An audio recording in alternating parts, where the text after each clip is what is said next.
যেমন বাংলাদেশের প্রথম ক্রসফায়ার শুরু হয়েছিল শেখ মুজিবের হাত ধরে। 1975 সালে 2রা জানুয়ারি সিরাজ শিকদার নিহত হন। পরদিনের পত্রিকায় পুলিশের পাঠানো একটি প্রেস নোটের বরাত দিয়ে পত্রিকায় লেখা হয়েছিল, সিরাজ শিকদারকে অস্ত্র উদ্ধারের জন্য নিয়ে যাওয়া হচ্ছিল। পথে পুলিশের গাড়ি থেকে পালিয়ে যাওয়ার সময় তাকে পুলিশ গুলি করলে তিনি মারা যান। 1975 সালে 3রা জানুয়ারি প্রচারিত ইত্তেফাক পত্রিকার এই খবরটি যে মিথ্যা, সেটি ইত্তেফাক পত্রিকারই পরের দিনের খবরে প্রমাণ রয়েছে।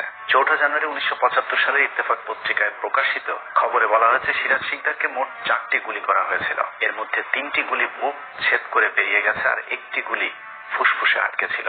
এখন প্রশ্ন হলো, আইন অনুসারে কোনো আসামি যদি গাড়ি থেকে পালিয়ে যেতে চায় তাহলে তাকে পায়ে গুলি করতে হবে, কিন্তু সিরাজ শিকদারকে কেন বুকে গুলি করতে হলো, তাও আবার 4টি? বাস্তবে সিরাজ শিকদারকে ক্রসফায়ারের নামে হত্যা করা হয়েছে কারণ তিনি বিরোধী দল জাসদের নেতা ছিলেন এবং শেখ মুজিবের কট্টর সমালোচক।